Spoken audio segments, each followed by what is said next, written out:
একদম সহজভাবে চিকেন বল রেসিপিটা কিভাবে তৈরি করেছি সেটা শেয়ার করতে চলে আসলাম।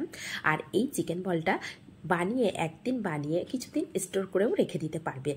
তাহলে স্কিপ না করে সম্পূর্ণটা দেখার অনুরোধ রইল। তাহলে চলুন কিভাবে বানিয়েছি সম্পূর্ণটা দেখা যাক। তো এখানে আমি মেজারিং কাপের 1 কাপ বোনলেস চিকেন নিয়েছি। এখানে চিকেনের পরিমাণটা কম বেশি করে নিতে পারেন।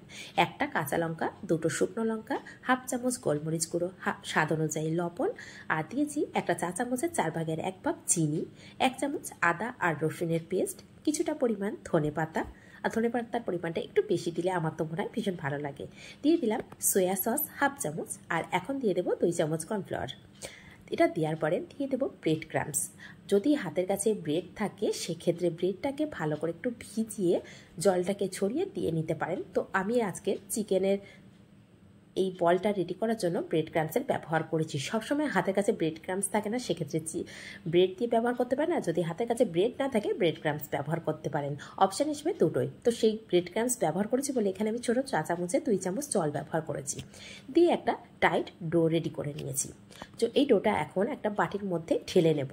আর এই পর্যায়ে একদম আমার কাছে পারফেক্ট লেগেছে, টাইট একটা ডো রেডি হয়ে গেছে বা পেস্টটাকে রেডি করে নিয়েছি।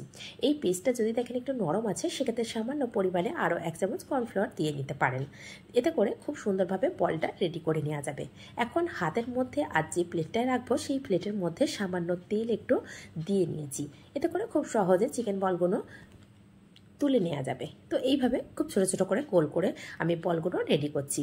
আর বলটা আপনারা আপনাদের পছন্দ অনুযায়ী একটু ছোটো বা একটু বড় করতে পারেন। তো এইভাবে সমস্ত বলটাকে রেডি করে নিয়েছি।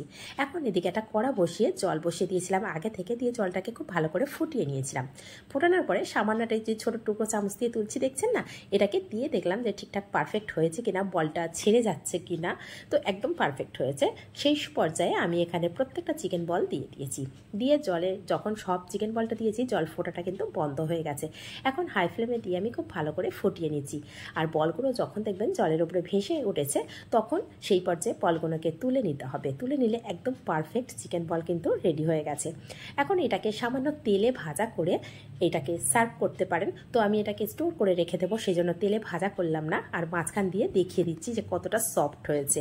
একবার হলেও বাড়িতে কিন্তু এইভাবে বানিয়ে দেখতে পারেন। আর ফেসবুক থেকে দেখে থাকলে পেজটিকে অবশ্যই ফলো করে রাখবেন। আর ইউটিউব থেকে দেখে থাকলে চ্যানেলটিকে সাবস্ক্রাইব করে পাশে থাকা বেল আইকনটি প্রেস করে রাখবেন।